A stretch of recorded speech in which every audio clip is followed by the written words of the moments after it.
kani si Apollo, kani isa naman si Kaya. Nya, magsigira na sila ato sa gawas. Dito sa gawas. Nya, ikaw nakagibuhat. Murag ikaw ang katulong nila.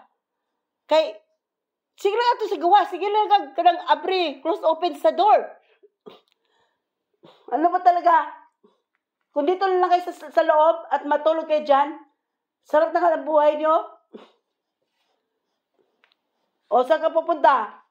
Kinakausap pa kita. O, wekyas ka. Ha?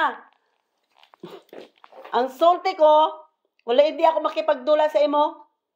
Ang sulti ko, sila kag lapas-pasok no, lagan kay ka no? Tapos pag gikapoy na mo, magnaknak na mo dyan sa door. Okay lang sana kung magnaknak kayo. Mag-ingay pa dyan. Tapos mag-scratch pa kayo. Tanaw na ang kondo sa amin na-scratch na. Sige na scratch. Unya. Unsa man karon? Di ka minaw na yun, di ka minaw. Ha? Kamunduha ni Apollo. Ha? Naman ko gibuhat magtupi man ko, makawalang gana man pagka na-istorbo, pag ang tao may gibuhat, tapos ma-istorbo, mawala naman ang gana mo balik og buhat. Naintindihan mo? Unta, naintindihan mo no? Kay, ayoko mag-English.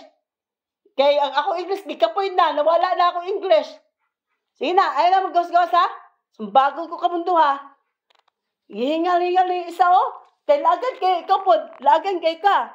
Ganihan na kasi balik-balik dito sa gawas. Nya pag itugnaw ka, mabalik din ka dito sa sulod. Nya ako, magsigil ako close the door.